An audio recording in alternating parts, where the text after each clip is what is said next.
Good day and welcome back to the FinChat podcast. So last week we touched a bit on monetary policy.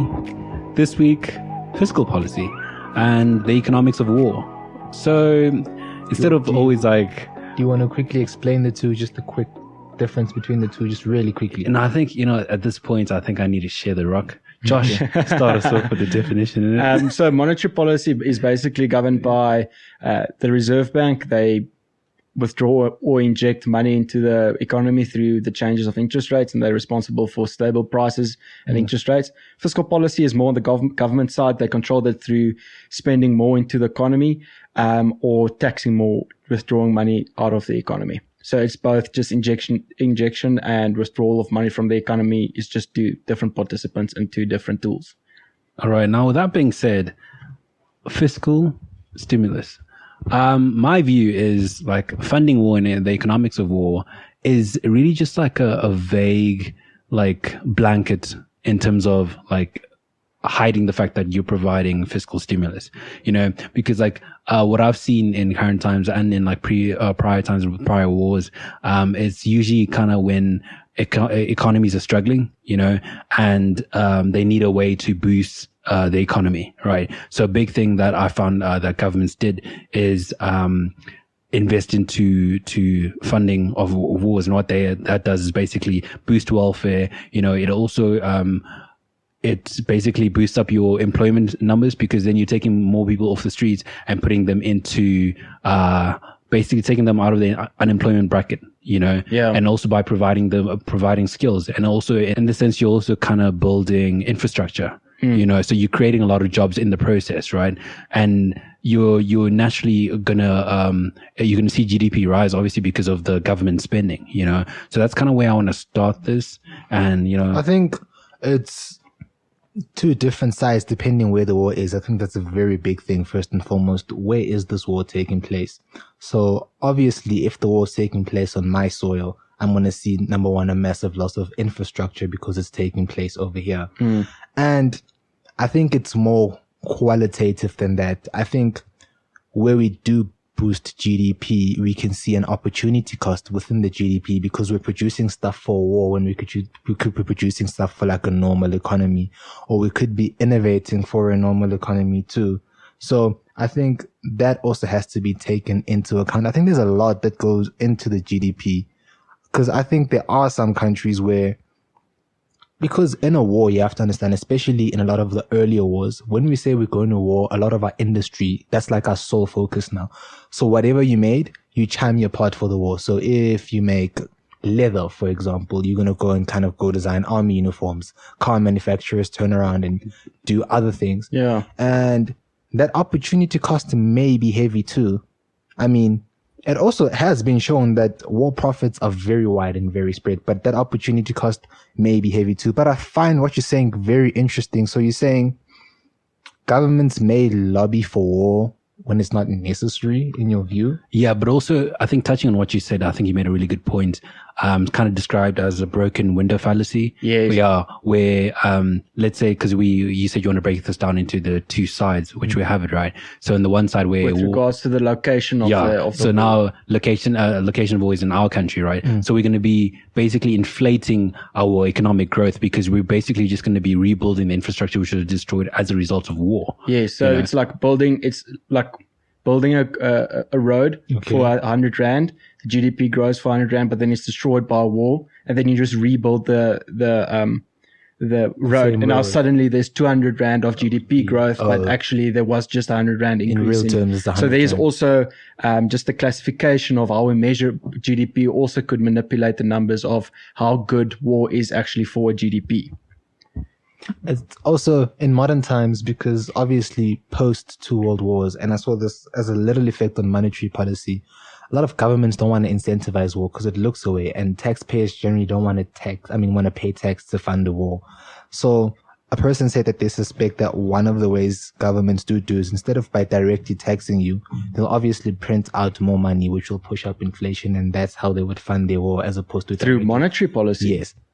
So there's other effects of inflation of war that we'll probably touch on later on in the conversation, but they say that what governments often do is, because I don't want to tax you directly as Josh, because you don't want to support the idea of war. They print more money to fund this war as opposed to taking more debt, and everything goes up. And obviously you're paying more for stuff. So indirectly you're being taxed. And I thought that was a super interesting way to look at things. Even though it hasn't, obviously no government will officially say we're doing this to do this. Just dealing with the financing of wars, usually from just historically, these wars are usually financed through debt. Yeah, so the government borrowing money and then spending it on military, on like financing large infrastructure buildings and buying military gear, like buying arms and equipping and training people, paying a lot of salaries, paying research and development in the country. All the spending that happens in war, they basically borrow the money and then spend it, right? Yeah, okay. So basically, I think to tie that into example, it's kind of like a very stretching with this one, but Deutsche Bank, they funded the Nazis' plight and their efforts, you know, along with a lot of like historical German companies, you know, and like how like they got Ford. Literally they financed this entire thing and. Volkswagen wouldn't be today what it was if it wasn't for wasn't for World War II. So Volkswagen actually built most of the Nazi forces, built their vehicles. And because of that government contract, that company grew a lot, and built a massive name and brand. And obviously the infrastructure that was built through the government, through the contracts with the government, built up their factories and their footprint to create a reliable German car. So that's also interesting. I know BMW also had a hand in the Second World War, and they also kind of recently paid reparations. I think the family who owns it also paid reparations for their involvement, and that was more on Nazi Germany and the effect on the Jews side. I want to ask you guys. For example, like Volkswagen used a large portion of the Jewish workforce that were in concentration camps to actually build the cars. That's really and like another thing is like, let's say like Deutsche Bank, they fired a lot of Jewish executives and anyone who was in the system, and then literally sent them to So that actually gets to the point that I want to make around the war and around the fiscal policy. Okay. Right, where the thing is, at the end of the day, war is basically fiscal spending, and through that, there's economic growth. Is it the most effective and most efficient way to do it? No. There's a lot easier ways to do it through subsidizing corporate and private sector and introducing fiscal policy through that. However, politically, it's not always the best decision in the population's eye, because people might think it's greedy to give the corporates more. Let's go to Nazi Germany. You can't give the Jews more money. Whatever the mindset is of it at the time of the political stamina. And I know it's a scary thought to go on, but so war is driven by nationalism. It's driven not by being independent and being proud of being that certain country. And then that gives the government almost like a free ticket to use this now as an, let's call it, excuse to borrow a lot of money and introducing it into the financial system. And through that, there's new jobs created, like Randy said, and all these industries are built up, R&D and so on. So the thing is, I see it's very, very similar to me as what we're actually seeing now with the coronavirus. Okay. Right? Before the coronavirus, we would have been extremely mad at the government if they said they're going to borrow R1 trillion, 500 million rand, R1 billion rand to R1 trillion rand of money for fiscal stimulus. But now because of COVID, we are fine with it, or less, more accepting of it. We aren't throwing our hands in the air and running around bare naked in the streets. We're more accepting of it. And that's like COVID is actually very, very similar to me as what it was in war. Just like you said, a lot of industries are changing what they do in wartime, where motor companies change the vehicles that they create into more military vehicles. Certain, like we're saying with COVID, a lot of companies that were maybe clothing manufacturers changed their their supplies into creating make face masks, masks, yeah. or change a lot of alcohol companies trying to go into hand sanitizer. So there's a change in industry almost in a time like in such stressful times, yeah. which draws, there's a big, a nice line we can draw in correlation between COVID and war, to make it more understandable in our context. That's an interesting point. I want to ask, just furthering on the correlations, obviously we're taking out debt to fund this catastrophe that's going on right now. As compared to World War II, where some governments were able to pay off those debts and some governments really weren't, how effective do you see those loans being paid off now and in this current climate? Because there were some countries like the UK in World War II who owed the US some money and they were able to pay them back over a period of time. But how effective do you see that being now in today's climate? I actually don't think it is, because, the main reason for this is we've seen the effect that it's had on lockdowns and regulations, right? An economic outlook, even prior to COVID, I'm speaking obviously South African context, were very negative, well, actually it was positive up until load shedding, happened in December, and now, this has only made things worse, unemployment's been shooting up, so, if we look medium term. But now we can actually, this is good to draw the similarities, because we can almost use the context of war and the impact that we've seen war had on economies to look at what happens in the future. So,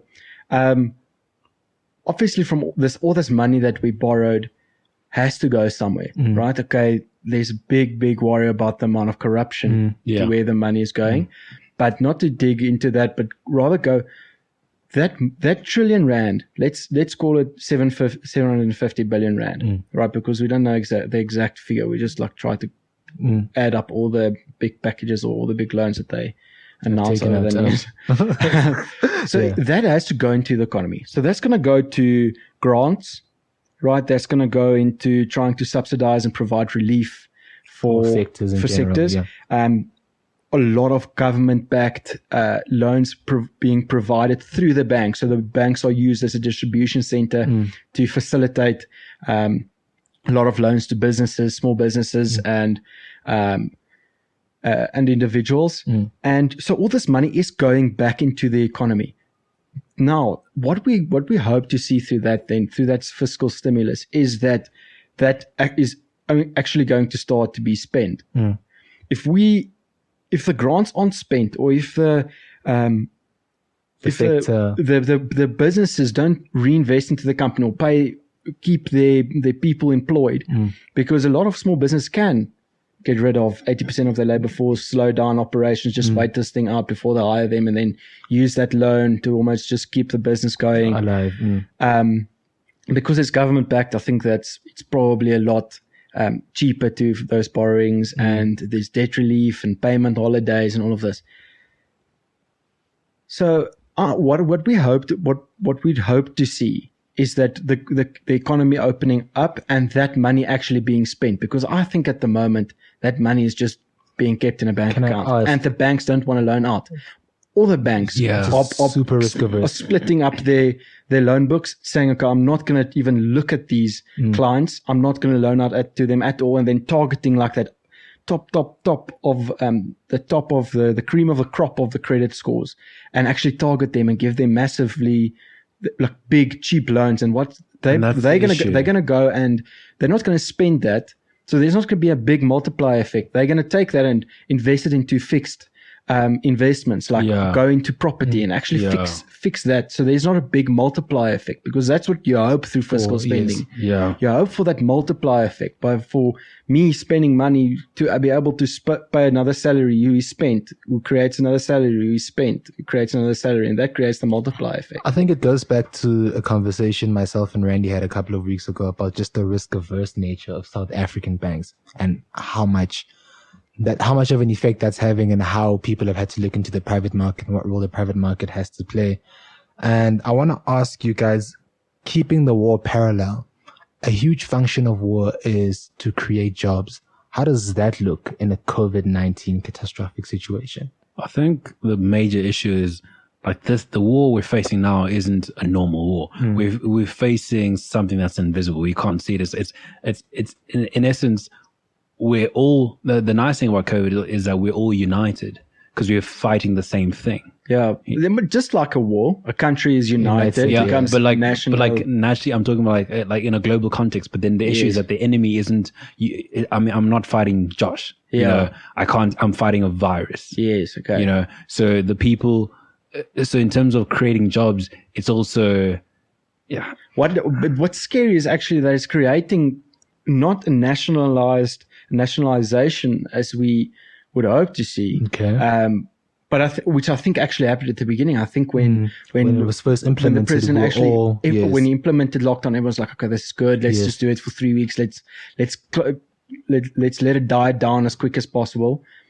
But then there was obviously not everyone took responsibility of it. Not everyone did their part, and this thing broke out, and it got extended, and now how many weeks it's been, and we're still not an 190 something days in, and we're still not an open economy. Yeah. Now we're suddenly seeing groups standing up, and it's starting to become a very, very big political game because we're seeing how many different types of protests have we seen around the world in this year. It's been crazy. The impact of COVID on the political environment has been crazy, and I think that's put a lot of pressure on the global economy. Yeah, and also like this whole signaling effect. Like, I mean, if we diverge for a second in terms of like with vaccine hopes, you know, and how certain countries are fighting to be the first people that provide a vaccine. You know, Russia actually came out now. Yeah. You see, Let's call it Sputnik 5. You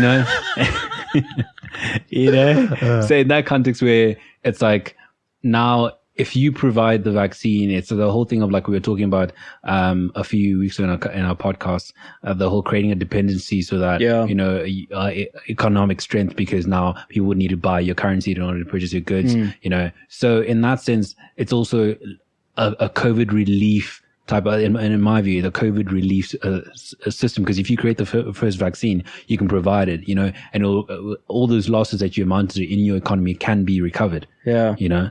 So where would you see, so in a war, okay, because I like the conversation where we want correlations between the war and the COVID. Yeah. So in a war, obviously, like Randy mentioned, a lot of the fiscal spending goes into wages and R&D and infrastructure. Okay. Do you think we're going to see what do you think is going to be the impact on the construction industry then going forward? Because as soon as the economy starts opening up, surely we should start expecting an industry which is so labor intensive and can actually soak up a lot of the unemployment in South Africa in construction. Do you think there's going to be a big construction spending coming up? I think there should be, naturally, because... For what? And this is what I was going to jump to now, is health in our health industry, right? Okay. We obviously need to build more hospitals and things like that, right? And that's exactly alludes to. But that has been present before COVID. Yeah, but now I think doesn't this accelerate the need for it post COVID? Yeah. Do you think it still becomes a thing that's front line of our attention post COVID? Let's say I do think so, because like if we have to consider in terms of like our healthcare system in the country, okay, you know, and that's kind of why we went into lockdown, to give a relief to that, right? So going forward, we would not want to learn from our mistakes. Yeah, we're not going to learn from our mistakes. That's what I'm also saying. That's what I'm also saying. The healthcare sector has always been in dire need to be kind of constructed and kind of upgraded way before COVID, right? Like you're saying, COVID did accelerate and kind of make us aware of the inefficiencies. I don't even think it made us aware. We've just been known about the inefficiencies within that. It's not left. It's just... let's sway the politics. You know? Now, I think there's something important that we need to understand about our governmental structure and how it's been set up and how it's been incentivized over the last 20 years. And I think that's why we haven't had effective fiscal spending. Yeah. And that's why I think we as South Africans aren't sitting googly eyes waiting for the fiscal spending as if it's going to be our savior. I think what happens? Our government is extremely big. Our government employs an incredible amount of people. And they employ a lot of people who don't work. Right? So a lot of people get paid salaries, but they don't work. So they effectively are actually unemployed because they don't perform services, but they have an employment contract and just get effectively a very expensive grant, right? A very big grant. So especially in the South African healthcare, our budget sets out over 250 billion rand a year to go into the public healthcare, right? Discovery, which takes up like 60 or 70% of the whole private health insurance, is only 50 billion rand, right? Just think about that. The whole private healthcare sector is not even close to the size of what our public is. But look at how the allocation in the private sector is compared to the public. The reason for that is because between where the funds are taken to where this actually gets to the hospitals, that 250 billion gets thinned out to around 10 billion. Wow. Just through the administration of the allocation of it. So because there's so many levels in the government, there's like 20 levels and 20 different papers that need signed, and every single signature gets paid a big salary. That 250 billion actually is not allocated to healthcare. It's allocated to the administrators of healthcare. I think that's why Tito has had such a big fuss about the government wage bill. That's been his whole thing this year. He's just been reiterating how we need to continuously find ways so we can free up money for our fiscus. But to your question, I think construction-wise, and we had this chat a couple of weeks ago off of air, construction companies are going to have this new challenge where they're going to have to construct stuff that promotes more contactless services, I think the way you put it is, there needs to be a system. Businesses are realizing that there needs to be a system where their business works and an environment where their business works and it's not through contact. And I think we're going to see a lot of fundamental design changes and just construction projects around that, big or small. Construction innovation. Yes, construction innovation just around services that don't have to be contact, that don't require contact rather. Yeah, I think construction is going to be a big partake, and I think that's what we're hoping to see, because construction has always been, and it's a popular way for effective fiscal spending, and I think because of that, there's been an opportunity for construction businesses in South Africa to take advantage of that. And I remember the 2010 World Cup; that was almost like a massive slam for the construction industry in South Africa because of the whole collusion between all the big construction companies, which ended up at almost all of them by now in 2020 they're all bankrupt, except like WBHO or whatever. Some of the big ones are still alive. Most of them haven't survived it, and this might give us the opportunity to, because like the president said, with a smart city and so on, things like that. Yes, sounds amazing. A lot of us have criticized that and says, no, how can we do that if we don't even have Wi-Fi in our townships, whatever? Yes, true, but the amount of jobs that's created through building a smart city, the amount of new jobs that's created through that, and just the amount of fiscal spending through building a new city. I mean, in China, they've had so much economic growth by building cities there's nothing there. Ghost cities. It's ghost cities. Completely new cities. There's no one. New cities. It's literally insane. It's new. They've spent you get billions paid to of go dollars. live there. No, and they do that because it creates a lot of jobs and people work. They actually have work and they earn the money, and then and that just keeps the economy going. And yes, it doesn't make sense that people's not living in that, and that all of that value is then basically zero. The thing is, it's a big way of redistributing wealth and providing or building up the employee base, or eliminating unemployment through just building things. And I mean, that's one of the big things that gives South Africa almost also advantage compared to the rest of Africa. of infrastructure is just so much better. Okay, there are some countries that have been really doing well in Africa where their infrastructure, and it looks like also almost like a first world country, very similar to South Africa in certain parts. But infrastructure is the basis of economic activity for a manufacturing economy. If we want to build a manufacturing economy. And just keeping with our parallel, because I quite like it with war, post-war, we see a lot of countries experience just huge periods of hyperinflation, whether it be to printing money or other reasons. To inflate away that debt, like we spoke like last week. I feel like our podcasts are coming full circle. Just all of them are just starting to come full circle. We didn't see it coming. Do you see that post-COVID? Definitely. Or do you think we've learned? No, we definitely going to see that. Yeah. For me, what's quite scary is I think COVID has also scratched open a lot of scabs for a lot of people in South Africa. And my fear is that a lot of people who was willing to stay in South Africa are now becoming heavily afraid to be here and is considering to take everything offshore and just not that's anymore. like the main one. For me, that's the biggest fear. And I mean, the problem is the people who get alienated through this are normally the people who have the money. Yeah. And that's the people who want to take the money abroad and not spend it in South Africa, get it back into South African hands. They spend it offshore and get it into offshore hands. Okay.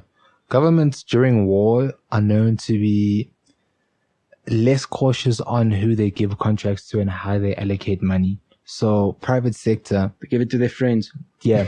Besides giving it to their friends, they're just careless with it because they just want an end product. So I can talk about just past wars. So what normally happens is they kind of give out these huge government contracts just to the private sector because they can't manufacture everything themselves, right? And it's just these huge amounts of money for people who stand to make these huge profits. So there's just this whole thing where people often lobby for governments to go to war because they stand to gain so much from the war. And it's just how governments just charge so like in America, the government is willing to pay anything. 100 Rand for something that's not worth 10 Rand. It's just schemes like, so there's this thing in war where governments have this thing, especially the US government, they love doing this thing where they take out contracts, and these private contracts are on a cost plus cost percentage. So they pay you your cost plus a percentage of your cost, and that's basically your profit instead of a straight price, right? And what that does is, if something costs me 1 billion, let's say I have to manufacture something and it costs me 1 billion.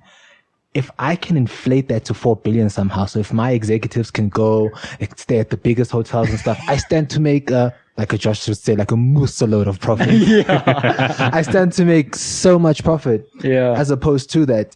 And it's very scary because it encourages behavior like that. And obviously private sector wouldn't want the war to end if my main incentive was profit incentive and I'm making so much money. Obviously I'm going to carry on and continue just encouraging this war. Do you think they have a huge kind of part to play within wars? Well, I think that's actually a scary thought because we're drawing the parallels now between war and COVID. Do you think COVID is extended and the response to COVID is extended due to some parties gaining a lot? I saw there was people criticizing Clicks. So Clicks released a statement that because of the delayed flu season, right, their pharmacies have started taking a loss. But overall, they've made so much more profit. And everyone was like, why are you complaining? You know, so it could be scary. I'm not saying Clicks is kind of incentivized to do this, obviously, but I think there definitely are industries that are incentivized to kind of hold back. I think also to add on that, I think there was a certain, I don't know if it was Discount or Clicks got fined for inflating prices. Everyone, has just been fined for inflating. So I mean, that alludes to exactly what you're saying. So I mean, I do think that people are exploiting this. Yeah. You know, and it's naturally, sadly, what the private sector does, you know, because it would chase profits. Outside of pharmaceuticals, who else could realistically exploit this though?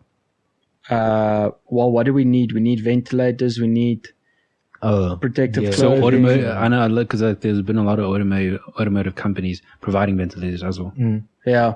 So obviously there are going to be some industries that do fantastic during this. I think also a lot of fintech companies have saw a Really? massive uptick in their user base. A lot, because I actually don't know why, but a lot of the fintech companies have been like, I think last month has been their most successful month since they started, for not just one but like 4 or 5 in South Africa that I've read about. That's had their user base grow by significant percentages. I don't know why, but it has happened. But yeah, I also think it would be harder to kind of incentivize COVID going forward, or to kind of keep it going forward, because not really in anyone's control. Whereas like a real war, it's private companies lobbying in government. So I funded your whole campaign, Joshua, you're president now. I have huge lobbying power over you. And that's how these wars sometimes really start, Yeah. We start seeing they started we for start no seeing reason. weapons of mass destructions where maybe there aren't any weapons of mass destruction, and I think it's way harder for COVID, for just private companies, just keeping with our parallel in COVID, to kind of incentivize that, because there's so much incentive for the rest of the economy for this thing to end, like there is in war too, obviously. But like, a lot of stuff is shut down right now. And I know there's talk of moving down levels and so forth, but I think there's more incentive in COVID for stuff to shut down than there is for it to continue. Do you think so? Wait, Do you think why do you say that? Yeah. Because I think more companies stand to lose when the economy is just still and everyone is at home, as opposed to in a war. Yeah, no, but we don't. Oh, so you say COVID is a bit better than a war? Yes, I think private companies can't control how long COVID goes on. It's probably better for humanity. I would say so. Humanity is better off. I think, for example, World War II killed over 83 million people. The human capital loss is just insane. So many people, and also a lot of heavily skilled people died by doing something that anyone could do. So I think there's a massive loss of life, and I think that's the one thing that the lockdown, because I think especially where we're going now in the world is we're valuing life a lot more than we value money. Where in the past, especially with the baby boomers, we've valued money over life. So I mean, it's going to be interesting to see where it goes, because we need to find that balance now. We're in new territory, because for life to actually, in the long term, for life to be able to live, you need still the economic growth. If there's not economic growth or economic incentive, there's not going to be food to eat. The reason why the farmers get up every morning at 5 and work 14, 15, 16 hours a day is to make the money back. Yes, a lot of people get fed, but they still do it for the money, right? And that's the whole thing. We need to find that balance between doing something for the reasons that you are contributed to the value of society, compared to I'm just doing something to contribute value to myself. I think to jump in here, I love what you just said now, and the whole notion of the changing consumer behavior, right? And now how we went. I'd assume, and I'd like to hope that we've gone from a world where we focus solely on profits to one now, which is it's been in the back of our minds, but more on sustainability and being a good human being. Yeah, you think this has accelerated that? Definitely. Definitely, because I mean, that's the whole point of lockdown. Literally choosing lives over the economy. Yeah, that's why we still are okay with it to a degree. I think as well, what also comes, and Randy touched on this earlier in the podcast, with times of war is a lot of streams of innovation that takes place. Yes. And it's really exciting to see some of the innovation continuing with our really cool parallel within COVID. I saw a thing on Twitter yesterday where a family was holding the border negotiations over Zoom. It was the funniest thing ever. Yeah.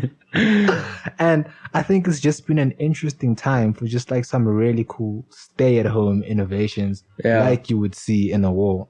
I actually saw, I listened to a podcast the other day also of a guy who started, now that you mentioned the bartering, he started the startup entrepreneurship school, but for like kids. Okay. Like preschool kids, to teach them like the basic principles of business and allowing them and creating like online shops for them to sell their products off. And it's for people that like make, cool. so the children make like, I don't know, I think they make like, so now they make clay pots or whatever, or they paint the clay pots and then they sell it, or or they create some sort of toy and then they sell it online.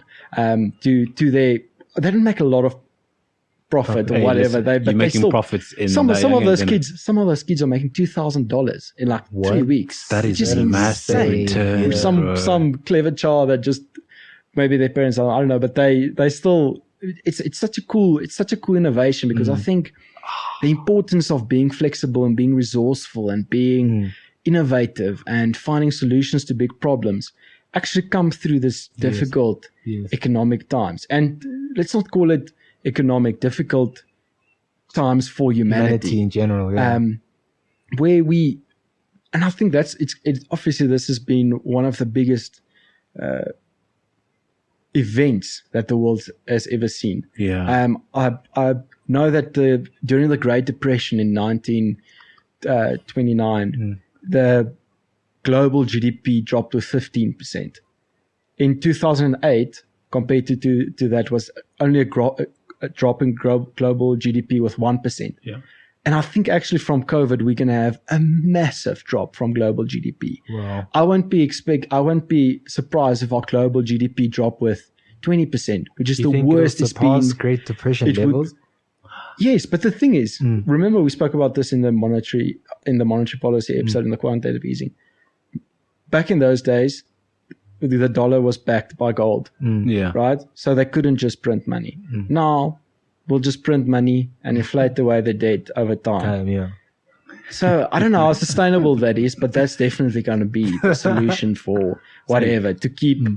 And I think everything happens a lot quicker. It's a lot easier to get back on our feet. Everything happens more efficiently. So that's why we're seeing such massive volatilities in the markets. I think some people think, no, we're going to get back on our feet quickly. Some people say, no, it's going to take 10 years. So, yeah, I mean, there's a lot of schools of thought around this. But to get back to the fiscal spending, it is obviously it has been in the past the main solution for difficult economic times and difficult humanitarian times. And it's going to be interesting to see the correlation between this COVID recovery compared to the recovery after a war such as the Second World War. Do you think in this war against COVID there are any nations that are winners? Yes, some nations. Well, no, actually, some not. nations are actually not better off than others, and I guess some nations won in the humanitarian way, but economically they're still in shambles. For example, are you gonna name drop? For example, New Zealand did fantastic for 102 days. Yes, they stopped everything and they got COVID free. I think it's because it's a bit easier because they have just one culture there. They have one mindset. It's not a massively, let's call it cultural diverse country. Diverse, yeah. So most people think alike there, and most people have the same attitude. Yeah. Most of them have the same attitude towards society.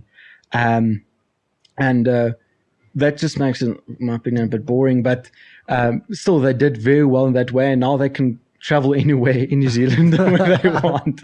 But they still economically, because through globalization, we became so dependent on one another in the world. Economically, we're still in trouble. Okay, so that's all we have time for this week. I'd like to remind you that we have a weekly newsletter. Go on all our social medias. We have a link in our bio. Go and subscribe to that. Or you can simply search or you can simply search finchatco.com and go to our landing page and simply put in your email address, and you get weekly newsletters from us. Remember to subscribe to all of our social media platforms. Our handle is finchatco, @finchatco. And lastly, I hope you have a good evening or a good day, depending on what time you're listening on, and we'll see you again next week.